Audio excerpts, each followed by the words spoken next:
আসসালামু আলাইকুম প্রিয় শিক্ষার্থী, কেমন আছো সবাই? আশা করছি আল্লাহর রহমতে সবাই ভালো আছো, সুস্থ আছো। আজকে আমি তোমাদের সাথে সমযোজী বন্ধন নিয়ে কথা বলবো। এর আগের ভিডিওতে কিন্তু আমি আয়নিক বন্ধন নিয়ে কথা বলেছিলাম তোমাদের সাথে।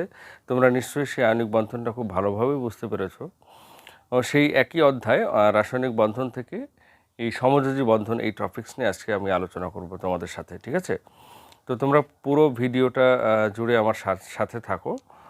তো আশা করছি আজ আয়নিক বন্ধনের মতো এই সমযোজী বন্ধনটাও তোমরা খুবই সহজেই বুঝতে পারবে। তাহলে প্রথমে আমাদের সমযোজী কথাটা বুঝতে হবে, তাই না? সমযোজী মানে কি? সমযোজী হলো যে সমান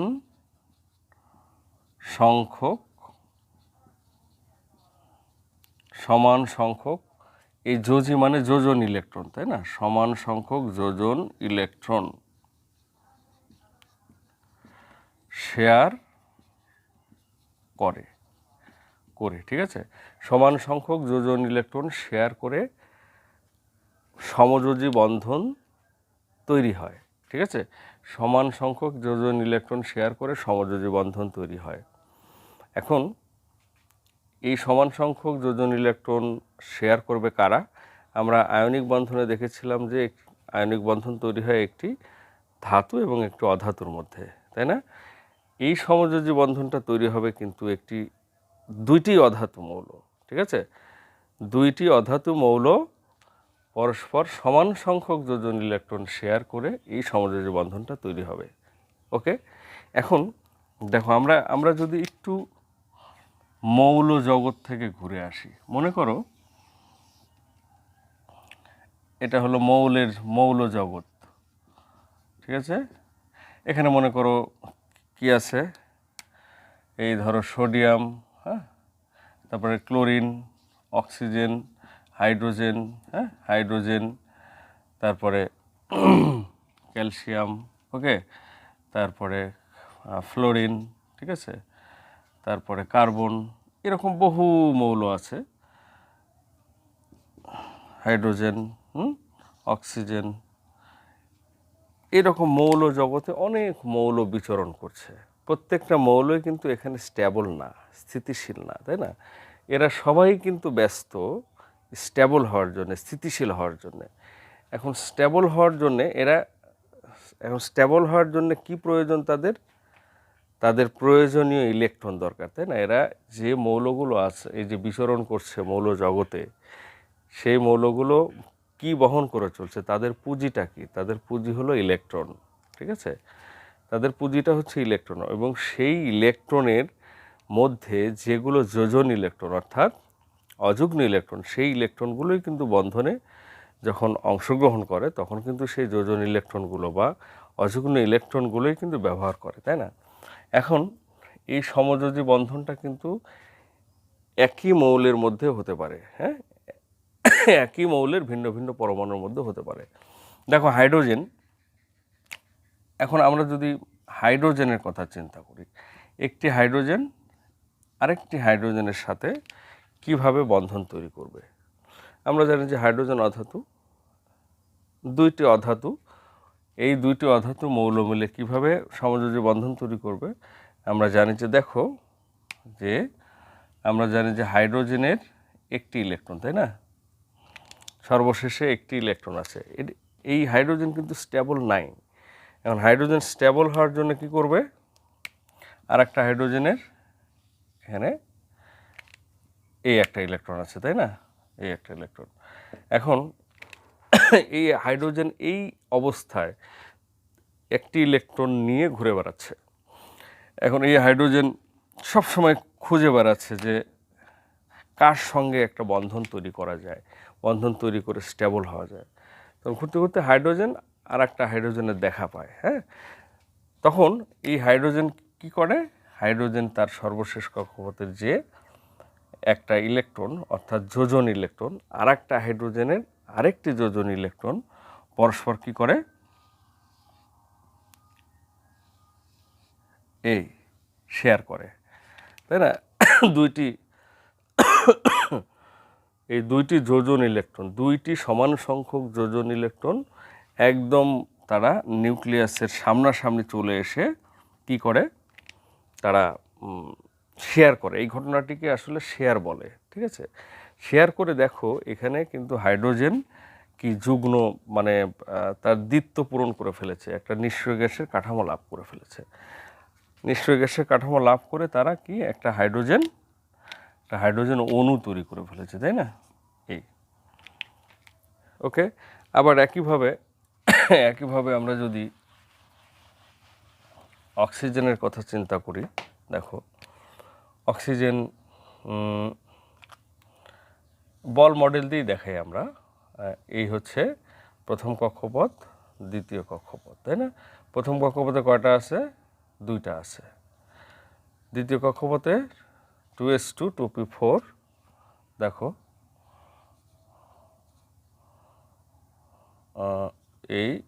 এই অবস্থায় আছে, তাই না? প্রত্যেকটা হাইড্রোজেনের ইলেকট্রনীয় অবস্থা কিন্তু এরকম। তো এই অক্সিজেনের সর্বশেষ কক্ষপথে কয়টা ইলেকট্রন আছে? 6টা ইলেকট্রন আছে। এবং দেখো এখানে অক্সিজেনের সর্বশেষ কক্ষপথে কিন্তু এখানে 2টি সিঙ্গেল ইলেকট্রন, অর্থাৎ অযুগ্ম ইলেকট্রন। এই ইলেকট্রনকেই আমরা কিন্তু বলবো যোজন ইলেকট্রন। তাহলে এই অক্সিজেন যখন অন্য কোনো মৌলের সাথে যুক্ত হতে চাইবে, অক্সিজেন তো অধাতু, তাই না? অক্সিজেন হচ্ছে অধাতু মৌল। তাহলে এই যখন আরেকটা অধাতু মৌলের সংস্পর্শে যাবে, অর্থাৎ আরেকটা অধাতু মৌলের সাথে বন্ধনে আবদ্ধ হবে, তখন কিন্তু এই সমান সংখ্যক, যেহেতু এর বন্ধনে অংশগ্রহণ করার মতো 2টি ইলেকট্রন রয়েছে, এই সমান সংখ্যক ইলেকট্রনই শেয়ার করবে এবং এই শেয়ার করে সে তখন সমযোজী বন্ধন তৈরি করবে। এখন কিভাবে শেয়ার করবে? অক্সিজেন ধরো কিভাবে শেয়ার করবে? আচ্ছা, এটা কিভাবে শেয়ার করবে? ধরো অক্সিজেনের সংস্পর্শে গেল, অক্সিজেনের ওই যে একটা ইলেকট্রন রয়েছে, আমরা ক্রস চিহ্ন দ্বারা অক্সিজেন ইলেকট্রন প্রকাশ করলাম, এই। তাহলে একটি হাইড্রোজেন তো হচ্ছে না, তাই না? একটি হাইড্রোজেনের তো একটি ইলেকট্রন। তো আমরা ওই যে সমযোজী কথাটার প্রথমে অর্থ ভেঙে নিয়েছি যে সমান সংখ্যক ইলেকট্রন শেয়ার করতে হবে। তাহলে অক্সিজেন যেহেতু 2টি ইলেকট্রন শেয়ার করতে পারে, তাহলে তার ইলেকট্রন কয়টি দরকার? 2টি দরকার। সেই 2টি ইলেকট্রন সরবরাহ করার জন্য কয়টি হাইড্রোজেন পরমাণু দরকার? 2টি হাইড্রোজেন পরমাণু দরকার। এই জন্যে এখানে 2টি হাইড্রোজেন পরমাণু এসে 2টি ইলেকট্রন শেয়ার করে কিন্তু অক্সিজেনের সাথে কি একটা বন্ধন তৈরি করলো, সমযোজী বন্ধন, তাই না? এখানে কিন্তু সমযোজী বন্ধন, তাহলে সমযোজী বন্ধন কয়টি হলো? দেখো এই যে একটা সমযোজী বন্ধন, এই একটা সমযোজী বন্ধন। মনে রাখতে হবে একটা সমযোজী বন্ধন গঠন করার জন্য ইলেকট্রন লাগে কয়টা? 2টা, অর্থাৎ এক জোড়া ইলেকট্রন মিলে যে বন্ধনটা হয় সেটাই হচ্ছে সমযোজী। ওকে, তাহলে যতগুলো বন্ধন তৈরি হবে ঠিক তত সংখ্যক সমযোজী বন্ধন ওই যৌগে কিন্তু ঠিক তত সংখ্যক সমযোজী বন্ধন থাকবে, ঠিক আছে? তাহলে এইখানে পানির অণু এইভাবে সমযোজী বন্ধনের মাধ্যমে পানির অণু তৈরি করে, একটি অক্সিজেন এবং 2টি হাইড্রোজেন পরমাণু বলে। যদি বলা হয় এই পানিতে কয়টি সমযোজী বন্ধন আছে, আমরা বলবো নিঃসন্দেহে এখানে পানির অণুতে 2টি সমযোজী বন্ধন আছে, ঠিক আছে? আচ্ছা, আবার দেখো আমরা যদি আরেকটি উদাহরণে চলে যাই, যেমন ধরো কার্বনের আমরা জানি হচ্ছে তার সর্বশেষ কক্ষপথে 4টি সিঙ্গেল ইলেকট্রন আছে, তাই না? 4টি অযুগ্ম ইলেকট্রন আছে। এই 4টি অযুগ্ম ইলেকট্রন থাকা মানে বন্ধনে এই 4টি ইলেকট্রনই অংশগ্রহণ করবে, তাই না? তাহলে বলো তো এ যদি হাইড্রোজেনের সংস্পর্শে যায়, তাহলে এর বন্ধন তৈরি করার জন্য কয়টা ইলেকট্রন দরকার? 4টি ইলেকট্রন দরকার, তাই না? তাহলে 4টি ইলেকট্রন দিয়ে যদি এ বন্ধন তৈরি করে, তাহলে এর 4টি হাইড্রোজেন পরমাণুর 4টি ইলেকট্রন দরকার। তখন ঠিক চলে আসে হাইড্রোজেন, এখানে একটা হাইড্রোজেন, এখানে একটা হাইড্রোজেন, এখানে একটা হাইড্রোজেন। হাইড্রোজেনের সেই ইলেকট্রনটাকে আমরা ক্রস দ্বারা চিহ্নিত করছি। তাহলে দেখো, যেহেতু কার্বনের 4টি অযুগ্ম ইলেকট্রন, সো কার্বনের সাথে কিন্তু 4টি ইলেকট্রনই শেয়ার করতে হবে, তাছাড়া কিন্তু হবে না। এই জন্যে এটাকে বলা হচ্ছে সমযোজী বন্ধন, অর্থাৎ সমান সংখ্যক যোজন ইলেকট্রন শেয়ারের মাধ্যমে যে বন্ধন তৈরি হয় সেটি হচ্ছে সমযোজী বন্ধন। কথাটা বিশেষভাবে মাথায় রাখবা যে সমান সংখ্যক ইলেকট্রন শেয়ার করে যে বন্ধন তৈরি হয় সেটি হচ্ছে সমযোজী বন্ধন, অবশ্যই অধাতু এবং অধাতুর মধ্যে। ঠিক আছে, তাহলে এখানে কিন্তু আমরা দেখো একটা বন্ধন তৈরি হয়ে গেল কিন্তু, ঠিক আছে, এভাবে কিন্তু মিথেন অণু তৈরি হচ্ছে।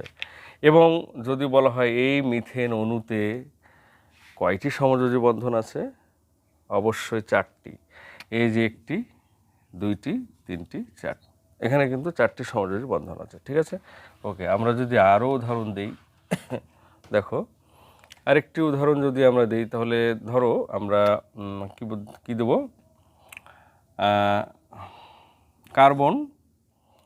কার্বন ধরো টেট্রাক্লোরাইড, হ্যাঁ, কার্বন টেট্রাক্লোরাইড, কার্বনের তাহলে চারপাশে 4টি ইলেকট্রন। তাহলে এখানে ক্লোরিন আসছে, এখানে ক্লোরিন এসে কয়টা ইলেকট্রন শেয়ার করবে কার্বনের সাথে? 4টি ইলেকট্রন শেয়ার করতে হবে, তাই না? কার্বনের সাথে যদি ক্লোরিন এসে বন্ধন গঠন করতে চায়, তাহলে কার্বনের ডিমান্ড হচ্ছে 4টি ইলেকট্রন আমার সঙ্গে শেয়ার করো, তারপরে আমার সাথে বন্ধন গঠন করো। তাহলে এখানে কিন্তু আমরা এই ক্লোরিনটাকে এভাবে দেখাচ্ছি, এই ক্লোরিনের ইলেকট্রন, ঠিক আছে, এই কার্বন টেট্রাক্লোরাইড। তাহলে এটা হয়ে গেল কার্বন টেট্রাক্লোরাইডের। তাহলে এখানে এই যে কার্বন টেট্রাক্লোরাইড, ওকে। এখানে তো কার্বন কি পেন্টাক্লোরাইড হবে? পেন্টাক্লোরাইড কখনো হবে না, কারণ কার্বন কিন্তু 4টি যোজন ইলেকট্রন, অর্থাৎ অযুগ্ম ইলেকট্রন, কারণ এখানে 4টি ক্লোরিন পরমাণু এসে 4টি ইলেকট্রনই দিতে পারবে, তাই না? এই ইলেকট্রনই শেয়ার করতে পারবে, এই জন্য কার্বন পেন্টাক্লোরাইড হয় না, কার্বন টেট্রাক্লোরাইড হয়, ওকে। ঠিক আছে, আমরা যদি দেখো ধরো অ্যামোনিয়া, আমরা এখন অ্যামোনিয়া তৈরি করব। অ্যামোনিয়া নাইট্রোজেন কত? নাইট্রোজেন। তার আগে এই ইলেকট্রন বিন্যাস তো তোমরা জেনে আসছো, তো আমি ইলেকট্রন বিন্যাস দিয়ে দেখাই।